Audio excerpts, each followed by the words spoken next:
Hello guys, இந்த வீடியோவில் நம்ம 3D பிரிண்டரில் ஒரு டிசைன் எப்படி பிரிண்ட் பண்ணுறது அப்படின்னு பார்க்க போகிறோம். நான் உங்கள் கேப். வெல்கம் டு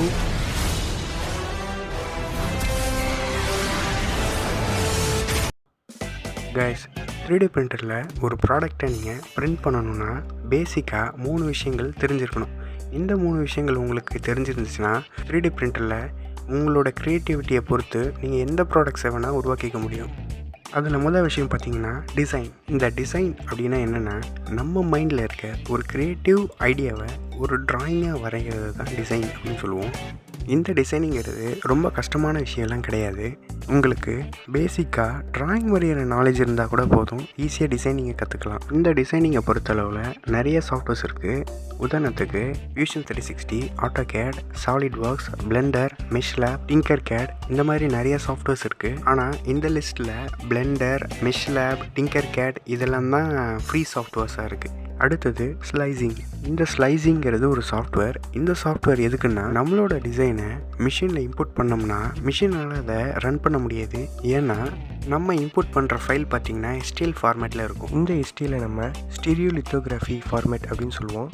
இந்த STL ஃபார்மேட்டை நம்மளுடைய மிஷினால் புரிஞ்சிக்க முடியாது. அதுக்காக தான் இந்த ஸ்லைசிங் சாஃப்ட்வேரை யூஸ் பண்ணுறோம். இந்த ஸ்லைசிங் சாஃப்ட்வேர் பார்த்திங்கன்னா ப்ரூசா, ரியாலிட்டி, மேக்கர், கியூரா, இந்த மாதிரி நிறைய சாஃப்ட்வேர்ஸ் இருக்குது. இது எல்லாமே ஃப்ரீ தான்.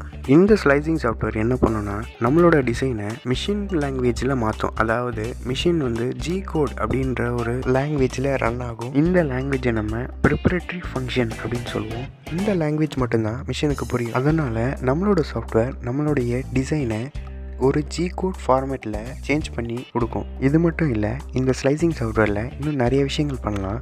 அது என்னென்னா, நம்மளோட மிஷினுடைய fan speed, temperature, machine speed, layer thickness, supports, இந்த பேராமீட்டர்ஸ்லாம் நம்ம அட்ஜஸ்ட் பண்ணுறது மூலமாக நம்மளுடைய ப்ராடக்டோடைய குவாலிட்டியை இன்க்ரீஸ் பண்ண முடியும். இப்போ நான் உங்களுக்கு ஒரு டிசைனை ஸ்லைஸ் பண்ணி பிரிண்ட் பண்ணி காட்டுறேன்.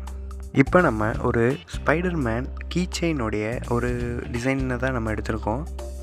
இதிலேயே நம்ம கீச்செயினோட திக்னஸை கூட அட்ஜஸ்ட் பண்ணிக்க முடியும். இப்போ நான் அதை 1.5 mmலேருந்து 2 mm இந்த திக்னஸாக மாற்றிக்கிறேன். அவ்வளோதான், டிசைன் ஓகே. இப்போ ஸ்லைஸ் பண்ணுறதுக்கு முன்னாடி நம்ம எந்த பிரிண்டர் யூஸ் பண்ணுறோம், என்ன ஃபிலமெண்ட், அப்புறம் நம்ம டிசைனுடைய பேராமீட்டர்ஸ்லாம் இருக்கும். இதை நம்ம வேணும்னா அட்ஜஸ்ட் பண்ணிக்கலாம். இதை ஏன் கன்ஃபார்மாக பார்க்கணும்னா, நம்ம பிரிண்டருடைய மாடலுக்கு ஏற்ற மாதிரி இந்த ஸ்லைசிங் சாஃப்ட்வேர் G கோட்ஸை ஜென்ரேட் பண்ணி கொடுக்கும். அப்புறம் நம்ம டிசைனை பிரிண்டர் எப்படி பிரிண்ட் பண்ண போகுதுன்னு ஒரு ப்ரிவியூ பார்த்துக்கலாம். அவ்வளோதான். அப்புறம் ஸ்லைஸ் பண்ணி அந்த ஃபைலை ஒரு SD கார்டில் காப்பி பண்ணி நம்ம பிரிண்டரில் இன்புட் பண்ணிக்கலாம். இன்புட் பண்ண உடனே மீடியா இன்சர்ட்டட் அப்படின்னு நம்ம மிஷினில் காட்டும். அப்புறம் உங்கள் ஸ்க்ரீனில் டெம்பரேச்சருக்குள்ளே போயிட்டு நீங்கள் எந்த ஃபிலமெண்ட் யூஸ் பண்ணுறீங்களோ அதை ப்ரீ ஹீட் பண்ணிக்கோங்க. அதுக்கு முன்னாடி கரெக்டாக எக்ஸ்ட்ரூடரில் உங்களுடைய ஃபிலமெண்ட்டை இம்போர்ட் பண்ணிடுங்க. ப்ரீ ஹீட் ஆனதுக்கப்புறம் நம்மளுடைய டிசைனை கிளிக் பண்ணி பிரிண்ட் கொடுங்க. அதுக்கப்புறம் இந்த மாதிரி ப்ரீ ஹீட் ஆகிட்டு பிரிண்ட் பண்ண ஸ்டார்ட் ஆகிடும். பிரிண்டிங்கை ஸ்டார்ட் பண்ணுறதுக்கு முன்னாடி உங்களுடைய பெட்டோடைய சர்ஃபேஸை நீங்கள் கரெக்டாக லெவல் பண்ணியிருக்கணும். இல்லைன்னா உங்களுடைய ப்ராடக்டோட ஃபினிஷ் படு கேவலமாக வரும். இந்த மாதிரி நம்மளோட கீ செயின்ஸ் எல்லாம் இப்போ பக்காவாக ரெடி ஆகிடுச்சு. ஃபினிஷ் பொறுத்த அளவில் குறை சொல்ல முடியாது, நல்லா தான் வந்திருக்கு. இந்த கீ செயின்ஸோட டிசைனோட STL அண்ட் G கோட் ஃபைல்ஸை நான் டிஸ்கிரிப்ஷனில் கொடுத்துருக்கேன். வேணும்னா டவுன்லோட் பண்ணி ட்ரை பண்ணி பாருங்கள். ஓகே காய்ஸ், இந்த வீடியோவில் நான் ஏதாச்சும் மிஸ் பண்ணியிருந்தா கீழே கமெண்ட் செக்ஷனில் சொல்லுங்கள். மற்றவங்களும் பார்த்து தெரிஞ்சுக்கிட்டோம். அப்புறம் உங்கள் கருத்துக்களையும் கமெண்ட் செக்ஷனில் சொல்லுங்கள். அடுத்த வீடியோவில் பார்க்கலாம். பாய்.